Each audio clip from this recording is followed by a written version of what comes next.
로마서 3장 19절에서 24절 말씀이고요. 제목은 율법 밖에 있는 하나님의 의입니다. 말씀 전하기 전에 잠깐 기도하겠습니다. 거룩하신 하나님, 한 주일도 주님의 보살핌과 은혜 가운데서 살았습니다. 우리는 알지 못하나 하나님께서 우리의 앞길을 인도하시고 우리의 뒤에서 우리를 보호하시며 한시도 눈을 떼지 않고 우리를 인도하시는 줄 압니다. 하나님, 우리는 정말 철없고 믿음이 약하고 어리석어 때로는 우리 멋대로 살고 우리의 생각대로 살아왔지만 천지 창조와 우주의 만물이 주님의 권능과 주님의 허락하심과 주님의 그 정하신 궤도를 따라 살고 있는 줄 우리가 압니다. 하나님, 모든 창조물 중에서 가장 불순종하는 이 사람을 용납하시고 끝까지 기다려 주시고 우리가 죄를 지을 때 탄식하시며 슬퍼하시며 또 우리가 하나님 앞에 나갈 때마다 아버지의 마음으로 우리를 안아주시는 하나님 너무나 감사드립니다. 세상은 점점 악해가고 모든 민족들은 서로 다투고 있고 그리고 덧없이 죽어가는 사람들도 너무나 많은 악한 세상이 되어버렸습니다. 하나님, 우리는 세상이 점점 좋아질 거라고 우리의 인간의 노력으로 세상은 점점 살기 좋은 세상으로 만들겠다고 하지만 성경은 분명히 세상은 점점 악해져서 나중에는 예수님이 오셔서 이 세상을 심판할 수밖에 없는 세상이 될 것이라고 말씀하고 있습니다. 하나님, 이 악한 세상 사람들도 점점 악해져가는 이때에 우리 하나님을 믿는 크리스찬들은 이 세상을 썩지 않고 어둠의 암에게 천지가 되지 않도록 빛과 소금의 역할을 잘 감당하는 하나님의 자녀들로 살다가 주님의 부르심을 받는 거룩한 성도들 되게 하여 주시옵소서. 이 시간 각자의 모든 사정으로 마음이 정말 하나님의 말씀이 들어오지 않는 그런 마음을 가진 성도들도 있습니다. 하나님께서 그 마음들을 위로하여 주시고 병든 몸들을 치료하여 주시고 부서진 마음, 상한 마음을 치료하여 주셔서 이 시간 기쁨과 은혜와 성령 충만함으로 하나님께 감사드리게 하여 주시옵소서. 하나님의 말씀을 전할 때 헛된 것 전하지 않게 입술을 주장하여 주시며 하나님께서 끝까지 이 진리의 말씀만을 전하게 인도하여 주시옵소서. 감사드리며 주 예수 그리스도의 이름으로 기도하옵나이다. 아멘. 아멘. 로마서는 AD 53년에서 57년 그 사이에 사도 바울이 제3차 전도 여행 하다가 고린도에서 한 3개월 머물러 있는 동안에 로마에 있는 교회에 많은 문제가 있다. 갈등과 분열이 있다. 이 얘기를 듣고 고린도에서 이 로마서를 기록해서 보낸 서신입니다. 이 편지를 쓰는 이 당시까지도 사도 바울은 로마에 가본 적이 없어요. 항상 마음에 로마에도 가서 내가 복음을 전해야 되겠다라는 마음만 있었지 실제로 가보지는 못했습니다. 그런데 사도 바울은 드디어 로마에 가게 됩니다. 어떻게 가게 되느냐? 죄인의 몸으로. 유대인들이 사도 바울을 고소해서 유대인의 법으로 인하여 사형당할 것 같은 입장에 처해 있을 때 사도 바울은 로마의 시민권이 있었기 때문에 지금으로 말하면 미국 시민권이 있었다는 얘기죠. 그래서 나는 이 이스라엘의 유대의 법정에 서기 싫다. 나는 로마 황제에게 재판을 받겠다 해서 황제에게 재판을 청원해서 죄수의 몸으로 로마에 이송됩니다. 그게 AD 60년 사도 바울이 로마에 처음 가게 되는 겁니다. 그래서 로마에 가서 갇혀 있었는데 죄인의 몸이니까 그래도 사도 바울은 좀 이렇게 많은 편의를 제공받았어요. 가택연금을 당했습니다. 감옥에 있던 게 아니라 어떤 집 하숙집 같은데 집을 얻어서 거기에서 가택연금을 당하고 로마 군사가 지키고 있는 병사 하나가 그런데 상당히 많은 자유를 주었어요. 그래서 많은 사람들이 찾아올 수 있게 해서 많은 사람들이 사도 바울을 찾아와서 사도 바울이 복음도 전하고 강론도 하고 이렇게 2년 동안 가택연금을 당하다가 풀려났어요. 그러다가 2차 구속이 됐는데 그건 언제냐? AD 67년 구속을 돼서 그때는 이제 사도 바울이 네로 황제에 의해서 참수형을 당해서 67년에 순교하게 됩니다. 그래서 이 이방에 세워진 교회들이 모든 이방의 교회는 이방인의 사도인 사도 바울이 거의 세웠잖아요. 뭐 에베소 교회, 무슨 빌립보 교회, 뭐 데살로니케아 교회 이렇게 이방 이스라엘이 아닌 다른 외국에 세워진 교회들은 거의 사도 바울이 전도하고 선교해서 세워진 교회인데 이 로마 교회는 사도 바울이 선교해서 세워진 교회가 아니라 자생한 교회예요. 어떻게 자생했느냐? 우리가 사도행전 2장을 보면 유대인들이 1년에 3번 반드시 하나님께 나가야 되는 성전에 예루살렘 성전에 가야만 되는 그런 절기가 있어요. 3대 절기가. 여러분 아시죠? 6월절, 실질절, 그리고 장막절. 이 세 절기는 반드시 하나님 앞에 나가서 내 자신을 보여야 된다. 그 율법에 그렇게 되어 있습니다.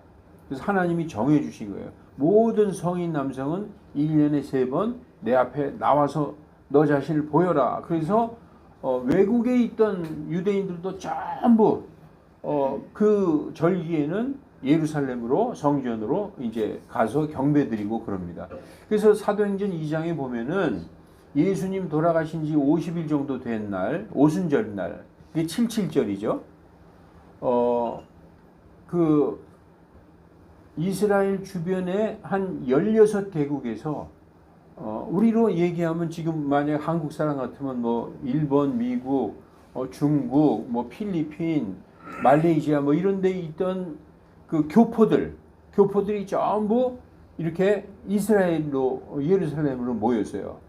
그래서 그 주변에 사는 주변 국가에 살던 모든 교포들 그리고 교포 2세들이 전부 예루살렘에 오순절날 경배하러 모였는데 그때 성전에서 예수님이 돌아가신 지 50일 되던 날 성전에서 한 120명의 성도들이 기도하고 있었는데 갑자기 강하고 급한 바람 소리가 불더니 120명 기도하는 성도들 머리 위에 불의 혀같이 갈라진 혀 같은 것들이 막 내려오기 시작했어요.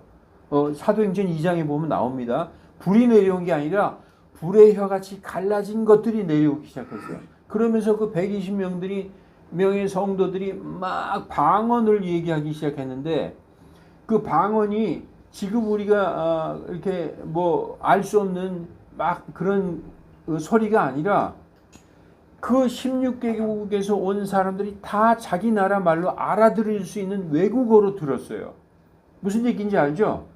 그냥 뭐 랄랄랄 하는 그런 소리가 아니라 정확히 자기가 태어난 곳, 자기가 사는 곳, 현지의 그 나라의 말로 하나님의 그 크신 얘기를 하는 걸 막 들으니까 이 예루살렘에 경배하러 왔던 사람들이 깜짝 놀란 거예요. 저 사람들은 외국에 가본 적도 없는 사람이고, 외국어도 못하는 사람들이 어떻게 우리가 사는 곳, 우리가 태어난 곳에 그 나라 말로 이렇게 얘기를 하느냐. 깜짝 놀랐어요. 그러다가 이제 사람들이 조롱하기 시작합니다. 아유, 저거 보니까 뭐 술 취해서 하는 얘기네. 술 취해서 어쩌다가 비슷한 얘기 한 거네. 이렇게 조롱하기 시작합니다. 사도행전 2장에 그대로 나와 있어요. 그때 사도 베드로가 벌떡 일어나서 설교하기 시작합니다. 형제들이여, 지금 당신들이 듣는 이 사람들이 이렇게 외국어로 얘기하는 이것은 지금 우리가 구약 성경에 보면 요엘서라고 있지 않느냐. 그 선지자 요엘이 하나님에게서 말씀을 듣고 그대로 기록해 놓은 건데, 예언을 기록해 놓은 건데, 마지막 날이 되면 마지막 날들이 이르리니 그때에 내가 모든 육체에게 내 영을 부어주리라 라고 요엘서에 기록되어 있지 않습니까? 하나님의 영, 즉 성령을 모든 사람에게 부어주리니 그들의 젊은이는 환상을 볼 것이요 그들의 노인들은 꿈을 꿀 것이다. 그거 다 기록되어 있지 않느냐. 그게 지금 오늘날 그대로 하나님의 예언이 이루어진 것이다. 지금 성령님이 오셔서 이렇게 당신들이 당신네 나라 말로 하는 얘기를 지금 듣고 있다. 그러면서 이 성령님은 어떻게 오셨느냐.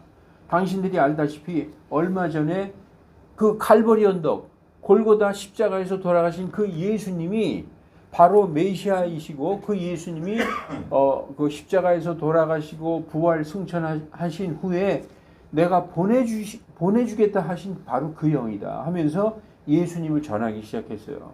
그랬더니 그 한 3,000명 정도 되는 그 외국에서 온 그 유다인들이 그 베드로의 설교를 듣고 회개하기 시작합니다. 아, 정말 우리 구약 성경에 하나님께서 보내주시겠다 하던 메시아가 바로 예수님이 맞구나 하고, 그날 회개하고 침례를 받은 사람의 숫자가 얼마? 3,000명 정도가 된다. 그날 교회에 더한 혼이 3,000명이더라라고 성경에 나와 있습니다. 그렇게 해서 그 사람들이 이제 본국으로 돌아갔을 거 아니에요. 자기가 사는 나라로 돌아가서 다 그 다음부터 어떻게 했느냐? 예수님을 전하기 시작한 겁니다. 그래서 사도 바울이 세우지 않은 그런 그 나라에도 교회들이 생겨나기 시작했어요. 로마 교회도 그런 식으로 생긴 교회가 바로 로마 교회인 것입니다. 여러분, 로마 교회는 사도 바울이 세운 게 아니라 이렇게 크리스찬들이 돌아가서 이제 교회를 세워서 자생적으로 생긴 교회죠.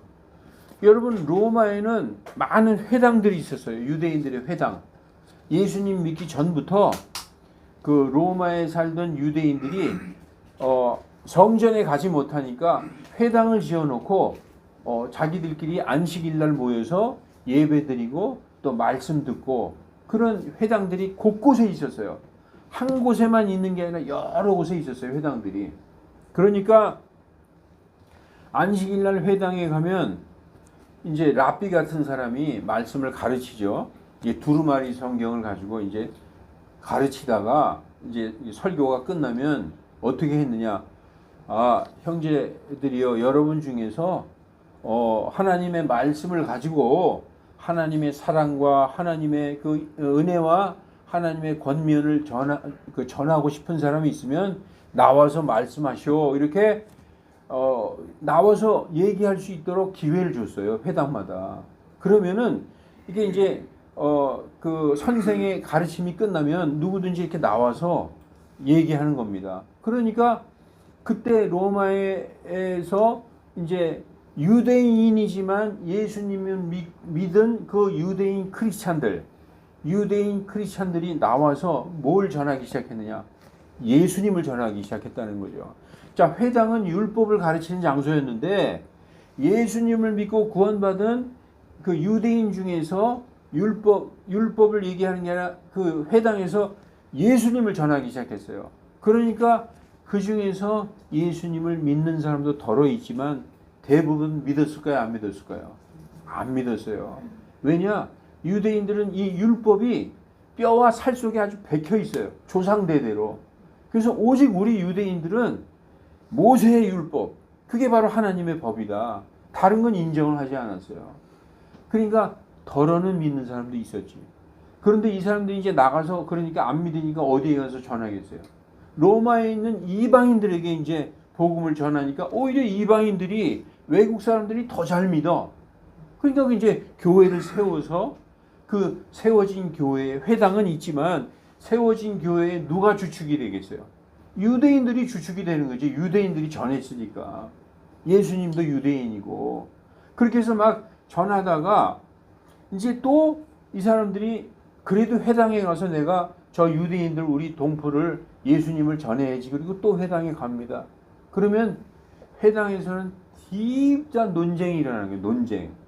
야, 다음부터 오지 마. 그리고 그거 이단이야. 그러고 막 논쟁하고 서로 싸우고. 여러분, 요즘 우리도 사람들 만나면 종교 얘기하지 말고 정치 얘기하지 말라고 그러잖아요. 왜냐하면 나중에 막 싸우던 친구들끼리도 막 욕하고 싸워요. 그것처럼 이 유대인들도 회당에서 박 터지게 싸웠어요. 나중엔 치고받고 싸우고 그러다가 나중에 분쟁이 생기고 나중에 폭동까지 일어났어요. 그러니까 회당들이 여러 군데가 있다고 그랬잖아요. 유대인들은 만나기만 하면 회당에서 막 싸우는 거예요. 폭동이 일어나고 폭력이 막 행사되고. 그러니까 로마 정부에서 야, 이거 유대인들이 이거 모이기만 하면 어지럽게 만드네. 그래서 AD 49년에 제4대 로마 황제 클라우디우스 황제가 이에수스 크레스토스를 따르는 모든 자들을 추방시켜 버렸어요. 로마에서. 그래서 황제가 유대인들 중에 이 크레스토스가 뭐냐면 이에수스 크리스토스거든요. 그 그리스 말로. 그러니까 예수 그리스도를 따르는 자들 다 추방시켜 버렸어요. 그래가지고 유대인들이 대대적으로 추방당해가지고 그때부터 그 이방 땅을 막 돌아다니기 시작했어요. 우리가 사도행전 18장에 보면은 여러분 잘 아시는 그 부부가 나오죠. 브리스킬라와 아굴라. 브리스킬라와 아굴라도 그때 로마에서 추방당해서 떠돌다가 이탈리아로 해서 고린도로 왔는데 고린도에 머물던 사도 바울과 만나게 되는 거죠. 브리스킬라와 아굴라는 직업이 뭐냐? 천막을 만드는 사람들이었어요. 그때 당시에 천막을 만드는 거는 아주 좋은 기술이었어요. 대우받는 기술이었고 돈도 잘 벌었어요. 근데 사도 바울의 직업이 뭐였느냐? 사도 바울의 직업도 역시 천막 만드는 직업이었어요. 그러니까 브리스킬라와 아굴라 그리고 사도 바울 이 셋이서 모이면 동업자로서 같이 일도 했지만 같은 신앙을 가지고 복음을 전하기 시작한 겁니다. 그래서 브리스킬라 아굴라가 성경에서 아주 사도 바울을 도와서 복음의 사역을 한 게 나오지 않습니까? 네, 그랬는데 약 5년이 지나자 AD 54년에 클라우디우스 황제가 독살이 되고 누가 황제에 올랐느냐? 네로가 황제가 됐어요.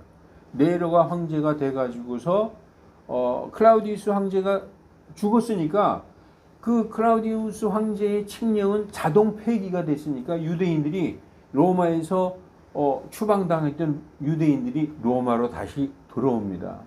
그런데 황제 네로가 유대인들이 다시 로마로 오는 것을 거부하지 않아요. 들어오게 받아들입니다. 왜 받아들일까? 그때 당시 로마의 경제가 최악이었어요. 굉장히 경제적으로 어려웠었는데 그때 당시도 로마의 이 돈줄을 쥐고 있는 자들이 누구였느냐? 유대인들이었어요. 그러니까 유대인들이 들어오면 돈이 들어오는 거예요. 그러니까 네로 황제가 유대인들 들어오는 걸 막지 않았어요. 그 들어와서 그 유대인들이 다 크리스찬들이잖아요.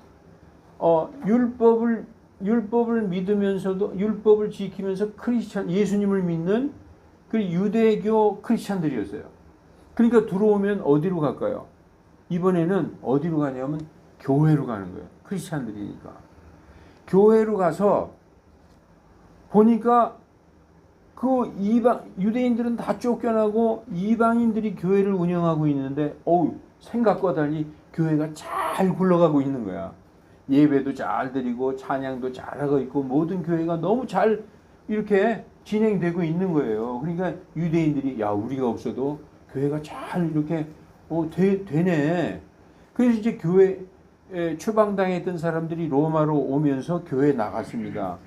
그런데 가만히 보니까 유대인이면서 크리스찬들은 반드시 뭐를 지켰냐 하면 율법도 지켰다는 거예요. 그러니까 교회에 나가 보니까 저 이방인들이 잘 하긴 하는데 안식일도 안 지키네. 가만 보니까 할례도 안 받아. 11조도 안 내. 그러니까 그때부터 지적질하기 시작했어요. 너희들 그렇게 교회 그렇게 하면 안 돼. 안식일 지켜야지. 여기 율법에 안식일 지키라고 나와 있지. 안식일 안 지키면 천국에 못 가는 거야. 그리고 할례 받아야지. 그리고 11조도 내야지. 그게 유대인 크리스찬들은 예수님을 믿으면서도 골수에 이 새겨진 율법을 떠나질 못했어요. 그러니까 예수님 믿으면서도 교회에서 율법 지키라고 강요하니까 자꾸 지적질하고 판단하게 되는 겁니다. 그러니까 어떻게 되겠어요? 교회에서 또 분쟁이 일어나는 거예요. 그때 사도 바울이 고린도에 있을 때 이 로마서를 쓸 무렵에는 이미 그 유대 크리스천들과 이방 크리스천들이 완전히 분열돼서 갈라져서 싸움박질하고 있었어요. 유대인들이 가는 곳은 항상 싸움질하고 분열이 일어나는 겁니다. 그러니까 사도 바울이 뭐라고 얘기하기 시작하냐? 유대인들은 우리만이 하나님의 백성이고 우리만이 하나님의 선택된 민족이고 우리만 구원받고 우리는 죄가 없는 민족이고 이방인들은 죄인들이다 라고 생각하고 있다는 거예요. 그렇지 않다. 그러면서 오늘 본문에 뭐라고 얘기하고 있느냐? 모든 사람이 유대인이나 이방인이나 할 것 없이 모든 사람은 다 하나님 앞에 죄인이다 라고 얘기하는 거예요. 그러니까 결국은 유대인을 꾸짖는 거죠. 그 교회의 분란이 누구 때문에 일어났어요? 유대인 때문에 일어나고 있잖아요. 이방 성도들은 잘하고 있어. 복음 가지고, 오직 복음 가지고 그리스도의 복음으로 잘 교회를 이끌어가고 있는데 유대인들이 들어오면서 분란이 시작된 거예요. 그러니까 이 로마서를 써서 보내는 목적이 유대인들을 너희가 잘못하고 있다라는 걸 가르쳐주기 위해서 복음을, 예수 그리스도의 복음을 믿고 구원받았으면서 왜 자꾸 율법을 지키라고 강요하느냐, 그건 잘못된 것이다 라고 꾸짖기 시작하는 것입니다. 네, 그래서 유대인들은 항상 논쟁하고 분열했어요. 여기 보면 뭐라고 되어 있느냐. 그래서 이제 로마서를 쓴 목적이 유대인들을 꾸짖고 너희들만 하나님의 선택된 백성이고 우리 유대인만 하나님의 뭐 이게 아니다. 그러니까 율법을 지키라고 강요해서는 안 된다. 그래서 항상 그 율법 지키라고 강요하는 것 때문에 교회에서 분란이 일어나고 파당이 갈라지잖아. 그러니까 논쟁하기 좋아하며 진리에 순종하지 아니하고, 이 진리는 여기서 뭘 얘기하는 거죠? 예수 그리스도의 복음에 순종하지 아니하고 불의에 순종하는 자들에게 경노와 진노로 갚으시리라. 누구에게 얘기하는 거예요? 유대인들에게 얘기하는 것이죠. 그래서 예수님 믿는 사람들은 남을 판단하지 말아야 되는데 로마서 2장에 보면 너희가 왜 판단하느냐? 너희가 남을 판단하는 그것을 너희가 그대로 행하지 않느냐? 너희가 하나님의 진노가 두렵지 않느냐? 이 유대인들에게 또 얘기하시는 거예요. 로마서 2장 한번 볼까요? 그대로 그렇게 얘기하고 있어요. 로마서 2장에 보면은 그래서 오 판단하는 사람아, 네가 판단하는 네가 같은 일을 행함으로 사람을 판단하는 것이 내 자신을 정죄하는 것이다. 그러면서 그런 일을 행하는 자들을 판단하고도 같은 일을 행하는 사람아, 누구에게 얘기하는 거예요? 유대인들. 네가 하나님의 심판을 피할 줄로 생각하느냐. 막 꾸짖는 거죠. 신랄하게. 그러면서 오늘 본문에 이제 보면은 이제 본문으로 넘어가 봅시다. 그러면서 이 3장에 이렇게 나오는 것입니다. 모든 사람이 죄를 지어. 너희는 이방인들만 죄를 졌다고 생각하지만 우리 유대인들은 하나님의 택하신 백성이니까 죄가 없다고 생각하지만 천만이다. 모든 사람, 여기 모든 사람이 누구냐? 유대인, 이방인들 모든 사람이 죄를 지어서 하나님이 영광에 이르지 못했다라고 얘기하는 것입니다. 그러한 죄인이 의롭게 되는 것은 오직 뭐냐? 율법이 아닌 게 뭐죠? 복음이라는 거예요. 율법으로 의롭게 되는 게 아니라 복음으로서 의롭게 된다고 강조하는 거예요. 그러면서 이어지는 21절에 3장 21절 오늘 본문 말씀에 그러나 이제는 오늘 설교의 제목이 나오잖아요. 율법 밖에 있는 하나님의 의. 율법 안에 있는 자들아, 율법 안에 있으면 안 돼. 율법 밖에 있는 하나님의 righteousness. 그게 바로 그것으로 구원받는다. 그게 뭐냐? 그게 갑자기 튀어나온 게 아니라 율법과 대언자들이 증언한 것. 율법과 대언자가 뭡니까? 율법과 대언자는 구약 성경을 의미하는 거예요. 율법은 뭐예요? 창출, 내, 민, 신, 모세 오경이죠. 대언자들의 글은 뭐예요? 뭐 이사야서, 예레미야서, 무슨 뭐 다니엘서 이런 대언자들의 증언, 이 두 개 합하면 구약 성경이 증언한 그 하나님의 의가 이제 드러났다라고 말씀하고 있는 것입니다. 그 율법 밖에 있는 하나님의 의는 누구를 가르치는 거예요? 예수님이죠. 예수님. 율법 밖에 있는 하나님의 의. 바로 이어지는 또 22절에 그것은 곧 제가 얘기 안 해도 나오잖아요. 그것은 자 여기서부터 읽을게요. 율법 밖에 있는 하나님의 의, 구약 성경이 증언한 의, 그게 뭐냐? 그것은 곧 예수 그리스도를 믿음으로 말미암아 모든 자 위에 임하는 하나님의 의라고 얘기하는 거예요. 거긴 차별이 없다는 거예요. 유대인과 이방인과 차별이 없다는 거예요. 율법은 누구에게만 주셨다고 제가 말씀드렸죠? 오직 only 유대인에게만 주신 게 율법이에요. 모세의 율법.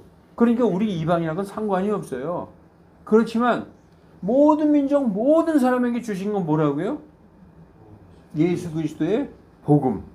이게 바로 율법 밖에 있는 하나님의 의, 곧 예수 그리스도를 믿음으로 말미암는 모든 자유에 임하는 하나님의 의다라고 말씀하고 있는데 밑에 또 한 번 강조했죠. 거기에는 차별이 없느니라. 왜 자꾸 차별하냐? 유대인, 이방인 차별이 없다는 거예요. 오늘 우리가 본문을 살펴보았듯이 율법 안에 있으면 항상 율법 안에 있는 자들의 특징이 있어요. 지금 현대 교회도 마찬가지입니다. 현대 교회도 가보면 교회 안에서 꼭 지적질하고 꼭 파당을 짓고 또 남을 판단하는 자들이 있어요. 이게 누구냐? 율법 안에 있는 자들이에요.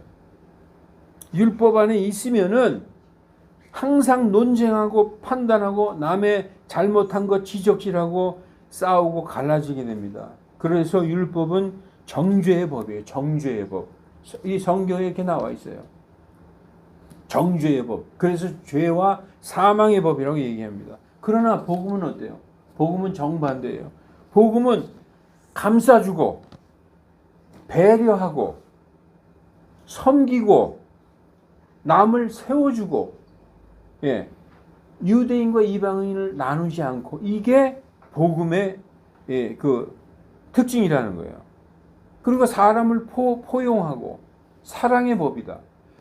율법은 논쟁하고 훈계하고 정죄하고 이렇게 그 판단하는 그런 법이잖아요. 그러니까 안에서 분쟁이 일어날 수밖에 없어. 그런데 복음을 보니까 좀 허튼 소리 해도 감싸주고 이해하고 참아주고 잘할 때까지 기다려주고 못해도 용납해주고 감싸주고 세워주고, 이게 복음이라는 거예요. 그래서 율법 안에 있는 것, 율법을 지킨다는 것은 무조건 하나님께 유죄라고 본문은 얘기하고 있어요. 율법을 지킨다, 율법 안에 있다, 무조건 유죄다. 어디 있느냐 보십시다. 오늘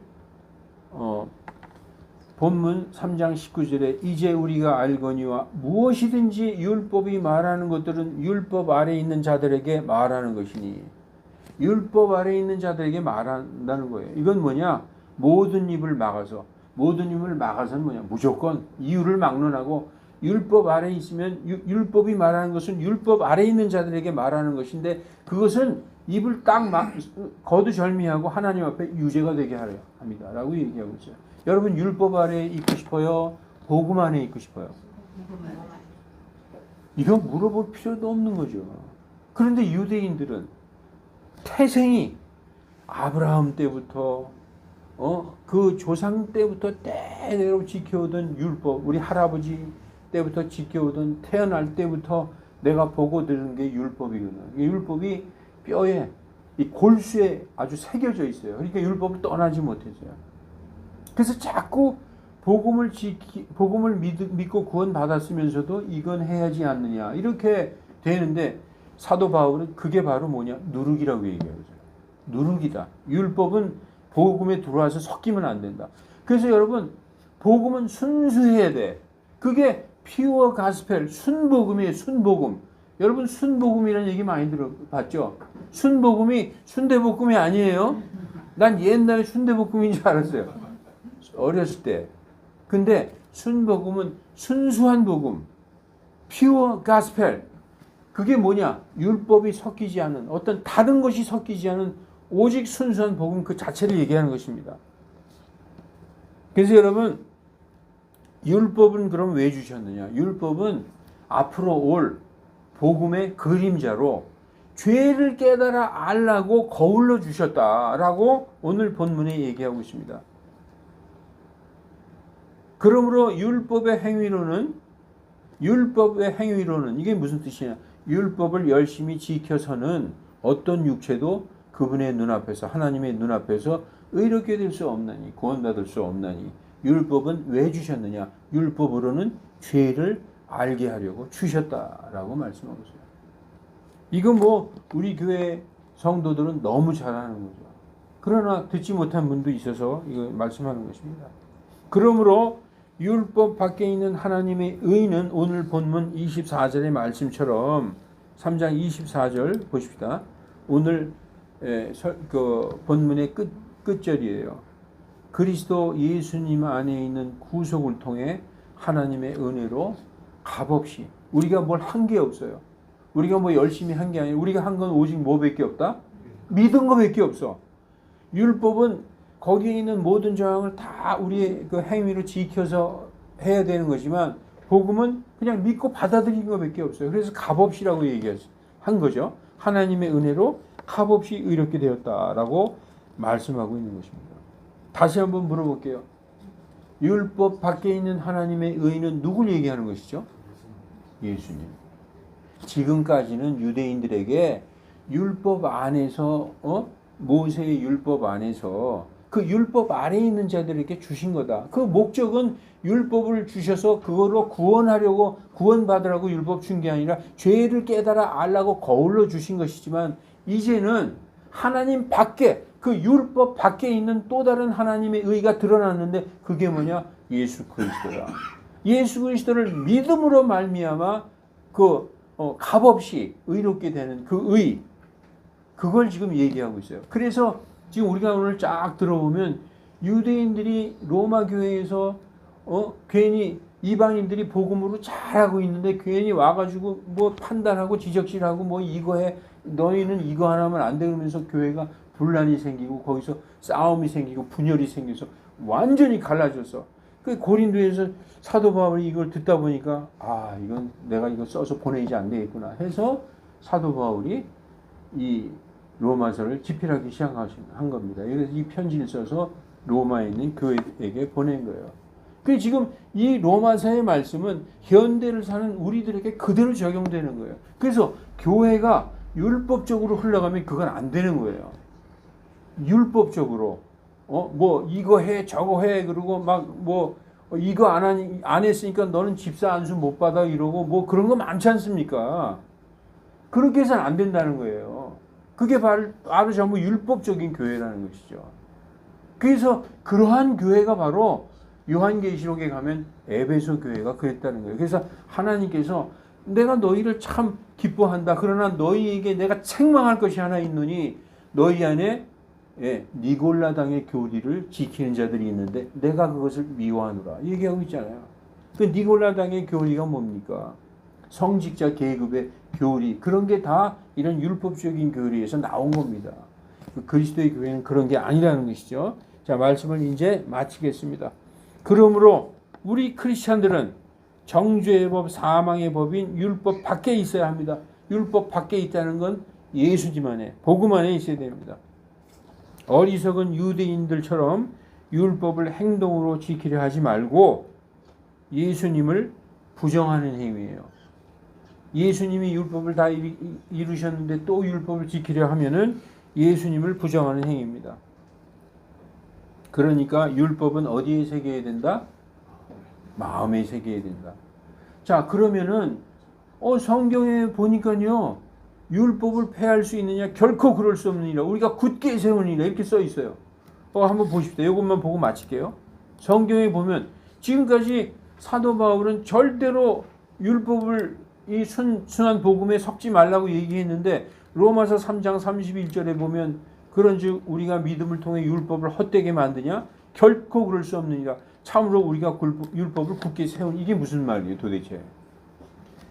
복음은 이 기초가 어디에 있느냐? 율법에 있다는 거예요. 그래서 율법을 어디에 새기느냐? 우리의 양심 마음판에 굳게 세워야 됐다는 거예요. 무슨 말인지 알죠? 여러분, 자, 사도 바울의 말씀을 들어보면 이제 복음을 세우고 율법은 없애서 율법은 폐지해서. 그럼 제가 질문해 볼게요. 10계명이 율법을 대표하는 그 10개의 법인데 하나님을 입에 다른 신을 너에게 두지 말라. 율법은 폐했으니까 하나님 말고 다른 신 믿어도 되는구나. 그게 말이 돼요? 아니죠. 그리고 율법의 두 번째 조항이 저기 하늘에 있는 것이나 땅에 있는 것이나 바닷속에 있는 것이나 어떤 형상을 만들지 말고 거기에 절하지 말라. 그게 2번이에요. 율법은 폐하고 율법은 지키지 말라 그랬으니까 형상 만들어도 되고 아무거나 다 거기다 돌덩어리에 절해도 되겠네. 아니잖아요. 그리고 우리가 쭉 내려가다 보면 그 5번째 계명에 율법에 보면 10계명에 보면 내 부모를 공경하라. 율법은 폐했으니까 부모 공경 안 해도 되겠네. 이게 말이 됩니까? 그리고 살간도 하지 말라. 살인, 간음, 도둑질 하지 말라. 율법은 없어졌지 폐했지 그러니까 살인해도 되고 도둑질해도 되고 간음해도 되는구나. 이렇게 얘기하는 사람 누가 있냐고요. 그러니까 복음의 이 기초는 우리가 집을 질 때 땅을 다지잖아요. 그건 뭐냐? 율법인데 그거를 우리 마음판에 양심판에 굳게 세워놨다는 거예요. 그래서 이 크리스천들이 누가 시키지 않아도 하나님 위에 다른 신 안 믿잖아요. 그죠? 교회 다니는 성도들이. 그리고 형상에게 절도 안 해요. 그리고 부모 공경하고 열심히 하고 살인 간음 안 하잖아요. 그러니까 이 율법은 율법 책에 있는 대로 이제 지키는 게 아니라 우리 마음에 하나님이 기록해 주셨다. 양심에 기록해 주셨다. 이렇게 우리가 알면 되는 겁니다. 그리고 그 다져진 위에 뭐를 세워야 된다고요? 예수님의 복음을 세우는 것입니다. 그래서 우리가 복음 위에 굳건하게 서 있으면 되는 거예요. 그러니까 여러분 율법의 책에 기록된 것들 무슨 안식일을 지킨다든지 뭐 유월절을 지킨다든지 대표적인 이단들이 있잖아요. 유월절 지키고 막 교회에서 양 잡고 그런 교단 있어요. 그런 거 해서는 안 된다. 오직 그리스도의 복음 즉 율법 밖에 있는 하나님의 의 예수님의 복음에 굳게 서 있는 저와 여러분이 되시기를 예수님의 이름으로 축원합니다. 기도하겠습니다. 거룩하신 하나님, 율법의 누룩 그 뜸씨가 지금 이 현대 교회까지도 잔존해서 성도들을 정죄하고 계급을 매기고 하는 그런 율법적이고 교조적인 그런 행위를 하는 교회들도 있습니다. 하나님, 우리가 그런 것을 이제 바로 깨달아서 정말 복음 위에 굳게 서 있는 그리스도인들 다 되게 하여 주시고, 하나님께서 유대인들이 주신 그 율법은 우리의 마음의 양심판에 굳게 새겨서 그것을 든든히 기초로 그 위에 복음을 세우는 우리들 다 되게 하나님 인도하여 주시옵소서. 주 예수 그리스도의 이름으로 기도하옵나이다. 아멘.